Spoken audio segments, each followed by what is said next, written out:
Wa bi kasratin niyat yazku amalul abrar.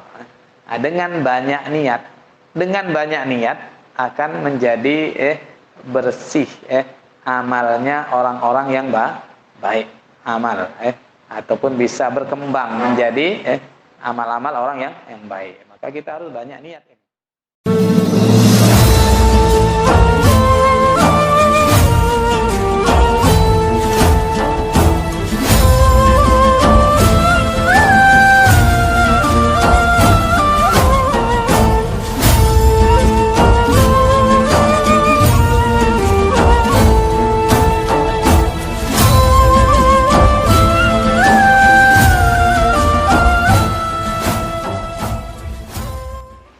Wa minha inkaruhul jahra bi dzikir fil wazifah. Di antara yang diingkari oleh sebagian pengkritik orang-orang adalah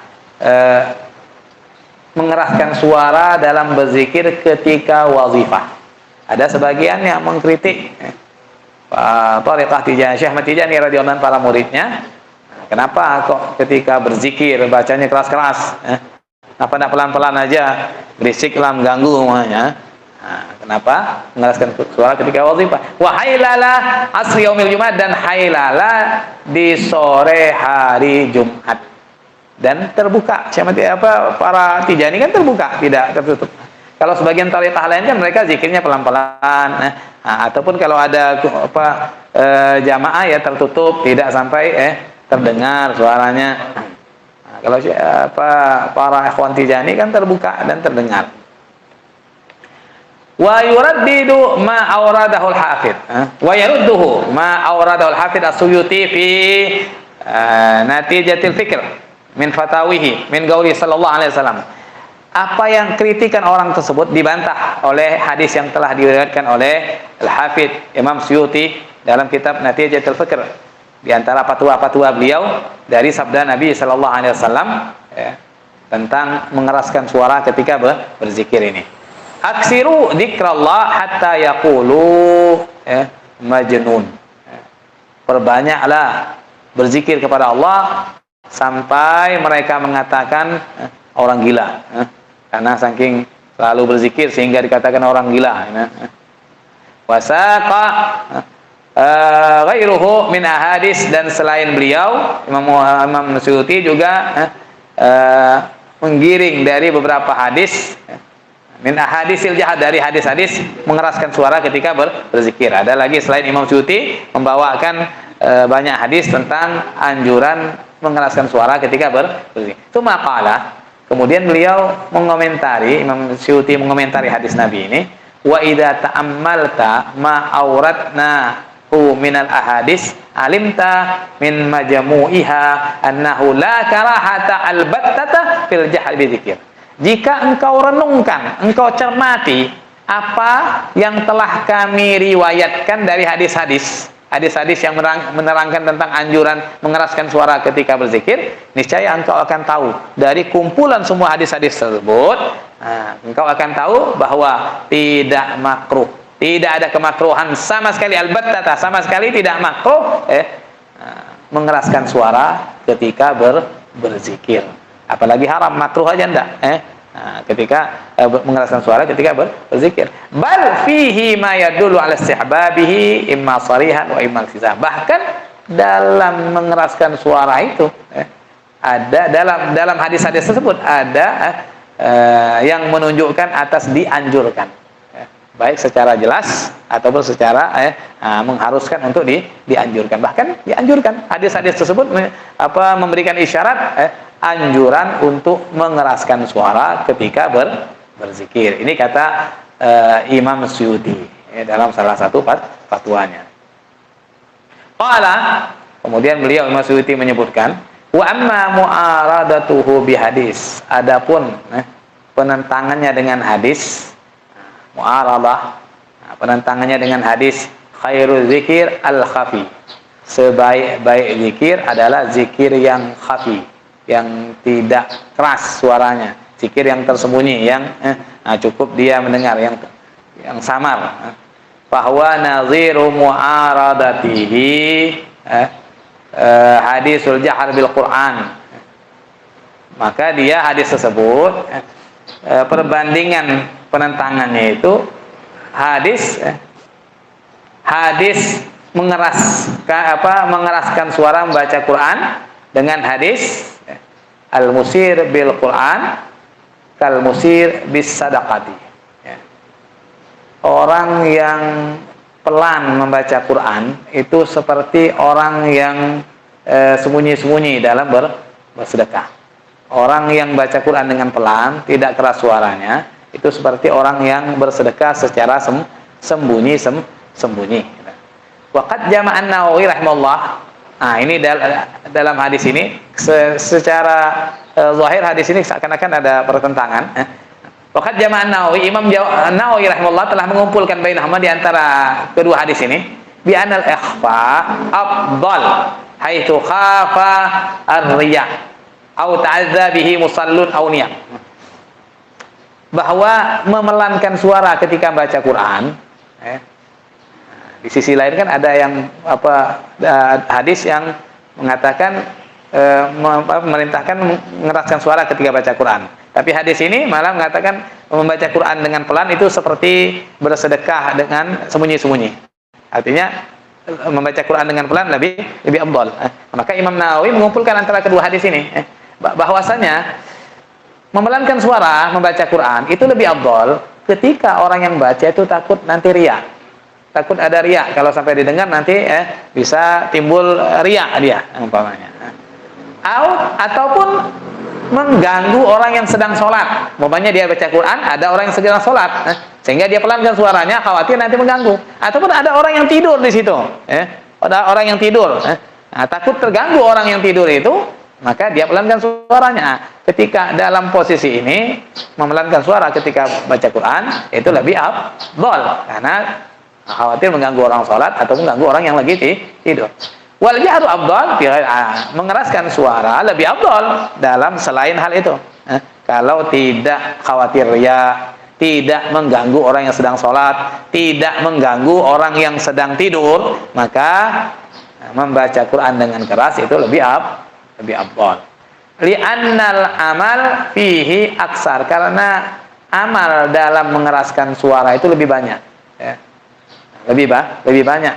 Terutama dia baca lisannya dapat, telinganya yang dengar juga dapat. Bahkan orang lain yang mendengarkan pun juga dapat pahala mendengarkan suara Quran. Jadi amalnya lebih banyak. Walianna faidatahu tata'adda ila sami'an, dan karena faedah mengeraskan suara ketika baca Quran atau zikir itu akan mengalir kepada orang yang dengar. Orang yang dengar pun dapat pahala. Nah, bisa jadi orang yang dengar itu akan masuk ke dalam hatinya sehingga akan timbul keinginan dia untuk membaca Quran. Keinginan dia untuk membaca Quran. Waliannahu yugiru qalbal qari wa yajma'u hammahu ilal fikri wa yusrid sam'ahu ilai. Karena dan juga di antara alasannya mengeraskan suara ketika baca Quran ini akan membangunkan hati orang yang baca itu supaya hatinya itu bangun, tergugah, wa yajma' hammahu ilal fikri, dan mengumpulkan semangatnya untuk merenungkan ayat yang sedang dia baca, untuk berpikir, untuk bertafakur, wa yusrif sam'ahu ilai, dan dia memusatkan pendengarannya kepada Quran yang sedang dibaca itu, biar telinganya pun mendengar itu. Itu diantara faedahnya mengeraskan suara.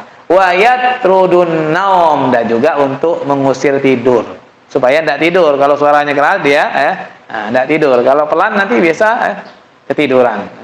Wa yazidu bin nasyad, dan juga di antara faedahnya mengeraskan suara ketika baca Quran ataupun ketika berzikir bareng akan menambah semangat. Menambah dalam kesemangatan ketika, apalagi kalau bareng itu semangat. Menambah semangat. Qala al-Ghazali fil Ihya, al-Imam Ghazali mengatakan dalam kitab Ihya-nya, ba'dama dzakara nahwa ma qaddamna anin Nawawi, setelah beliau menyebutkan apa yang sudah kami paparkan dari Imam Nawawi, fa mahma hadarat niyatu min hadhihin niyat fal jahru afdal. Sekiranya ada niat dari niat ini maka mengeraskan suara lebih afdal. Sebagaimana sampaikan Imam Nawawi, niat untuk supaya semangat, niat untuk menghilangkan ngantuk ketika mengeraskan suara, niat untuk menggugah hatinya supaya terbangun, niat supaya bisa fokus, telinganya bisa dengar bacaan Quran sehingga dia bisa merenungkan bacaannya. Maka ketika ada niat-niat seperti itu, maka mengeraskan suara lebih afdal. Ini kata Imam Ghazali. Wa inittama'at hadhihin niyat taba'afal ajru. Ketika berkumpul niat-niat tersebut, niat menggugah hati, niat untuk semangat, niat supaya mengusir tidur, niat juga supaya fokus, niat juga supaya orang lain bisa mendengarkan dan dapat pahala. Kalau ada terkumpul niat-niat tersebut, maka akan berlipat ganda pahalanya. Akan berlipat ganda pahalanya ini. Tidak hanya pahala baca Quran juga, tapi pahala dia mendengarkan bacaan Quran itu kepada orang lain, sudah dapat pahala. Jadi berlipat ganda pahalanya, kata Imam Ghazali. Wa bikasratin niyat yazku amalul abrar. Dengan banyak niat akan menjadi bersih amalnya orang-orang yang baik, amal ataupun bisa berkembang menjadi amal-amal orang yang baik. Maka kita harus banyak niat ini. Seperti umpamanya ketika kita hadir majelis ini.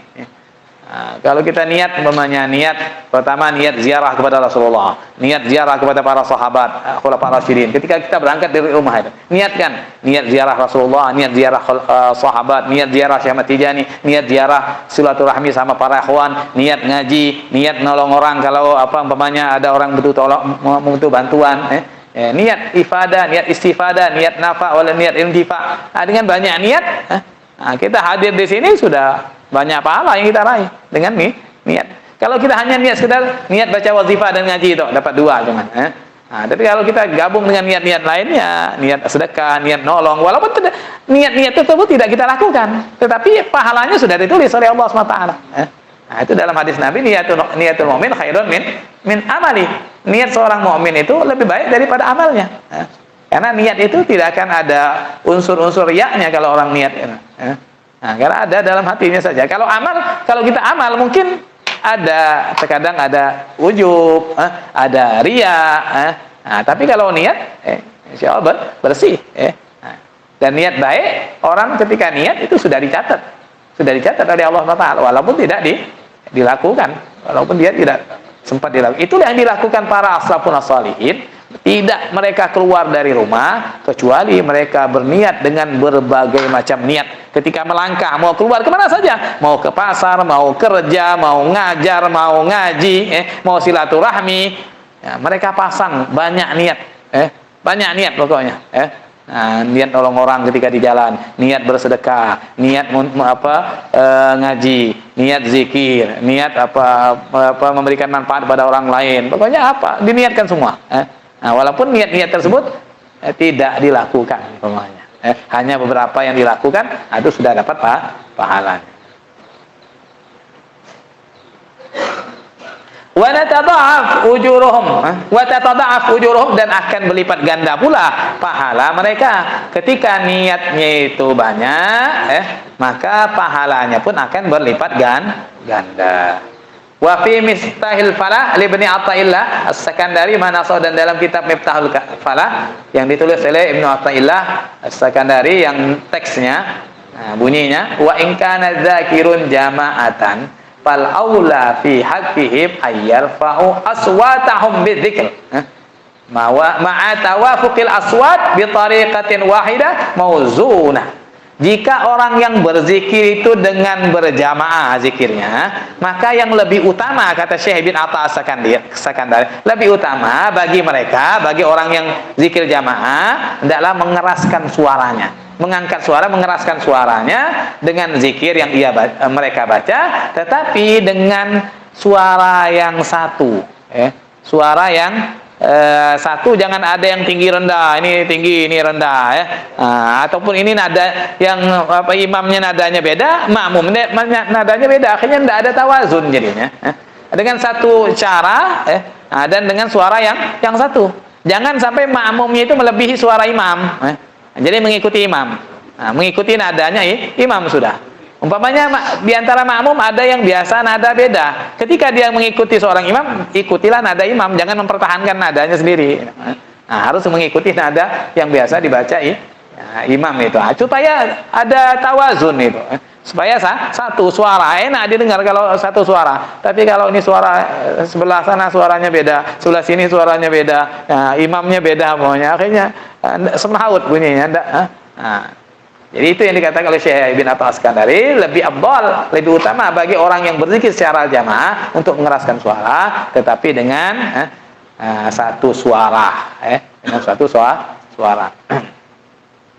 Waqad sabata fi sahih min hadis Ibnu Abbas radhiyallahu anhu, dan sudah tetap dalam sebuah hadis sahih dari hadisnya sahabat Sayyidina Abdullah bin Abbas radhiyallahu anhuma, anna rab as-sauti bidzikri hina yansarifun nas minal maktubati kana ala hadi Rasulillah sallallahu alaihi wasallam. Ini hadis yang diriwayatkan oleh sahabat Ibn Abbas. Bahwasanya mengeraskan suara ketika berzikir, ketika orang-orang sudah bubar dari sholat fardu, meninggalkan mushola, tidak ada yang melakukan sholat fardu, itu ada pada masa Rasulullah. Artinya dilakukan oleh para sahabat. Para sahabat, sebagian sahabat setelah selesai melaksanakan sholat 5 waktu, mereka duduk berzikir, mengeraskan suara dengan zikirnya. Nah, sehingga tidak mengganggu orang sholat, kan sudah tidak ada orang sholat.